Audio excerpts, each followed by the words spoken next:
Guys, today I want to take you on a case history of a patient who presented with both neuropathy and knee pain, and I want you to help me sort this out and tell me what you think. Come on, come a little closer. Let's get right in here. So we are in our local hospital, Martha Jefferson Centara. By the way, they did a great job on these x-rays.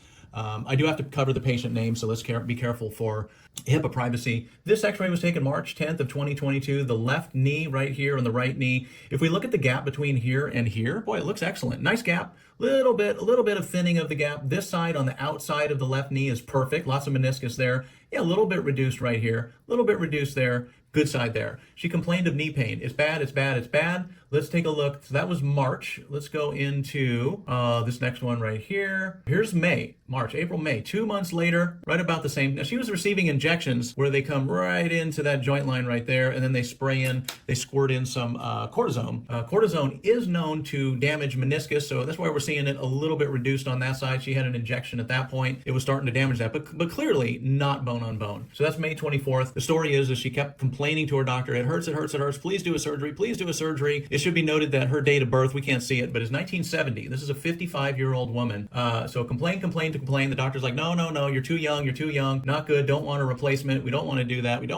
Please. I want it. Look at that. August. This is the most recent, August of 2025. Where is it? Right here. December. So from March to December, that's going to be about 9 months right there. She complained enough. She got her knee surgery. Total knee replacement, cut off the bottom of the femur, the top of the tibia, replace that knee. Now she is feeling better, but the sad thing is that this one was an unnecessary surgery. She didn't try everything. She didn't try physical therapy. She didn't try chiropractic. She didn't try acupuncture, and also didn't try Trigenics, which is what we do here, but I'm confident I could have saved that knee.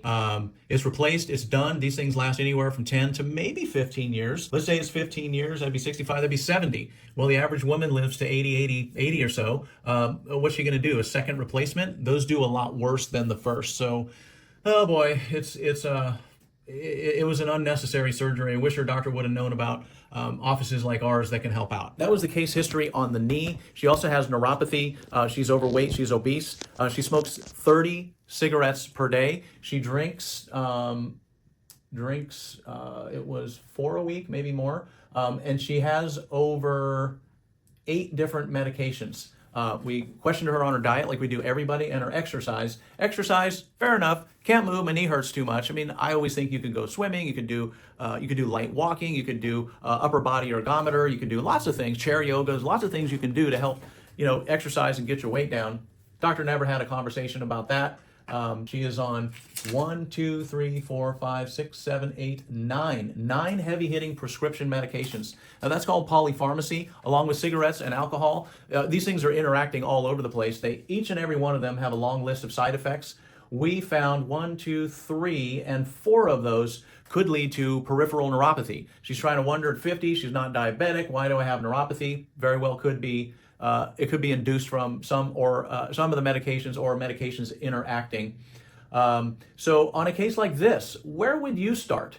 Because I'll tell you what, where I would start would be with the basics. I mean, I'm just like, if I was a basketball coach and the team wasn't winning, I don't think I'd be practicing on my threes. I'd probably be, let's get back to the basics. Let's practice our layups. Let's practice our free throws. Let's practice our defense. And then we can practice alley-oops and all the fancy stuff. So for me, the basics are diet. First and foremost, let's get you on a good diet. Let's do something, even if it's medication temporarily to help you get off those cigarettes. Let's do what we can to get off the cigarettes. Let's get on a good anti-inflammatory diet. You need to stop drinking alcohol, and then we need to do all we can to get these medications organized. We need to get you exercising. We got to do something. Get in the pool. Like I said, lots of different things to exercise. Now, a lot of times, and we now learn that over 90% of conditions that Americans visit doctors for are chronic conditions. They're lifestyle-induced conditions, meaning bad diet, bad stress management, bad sleep, no exercise. And that's where I would start on a case like this. Let's get things dialed in. Let's get the basics dialed in. When you get the diet, when you get the exercise, the weight starts coming off, the anxiety starts going away. If you eat the right diet,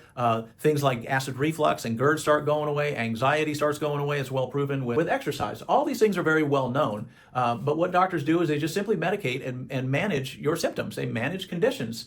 So we have all kinds of things in here that are really related to her poor lifestyle.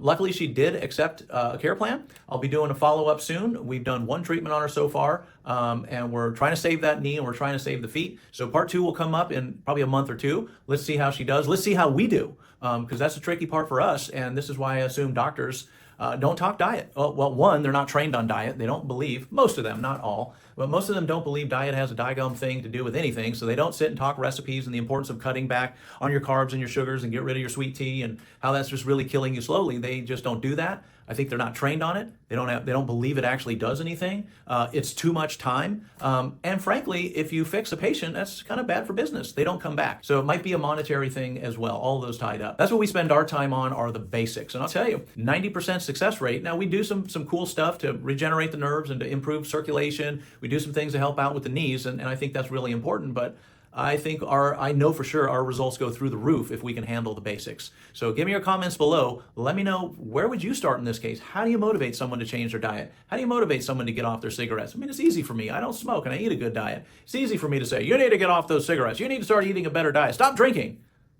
Easier said than done. Do you have any techniques for me? I'd appreciate the share. Bye for now.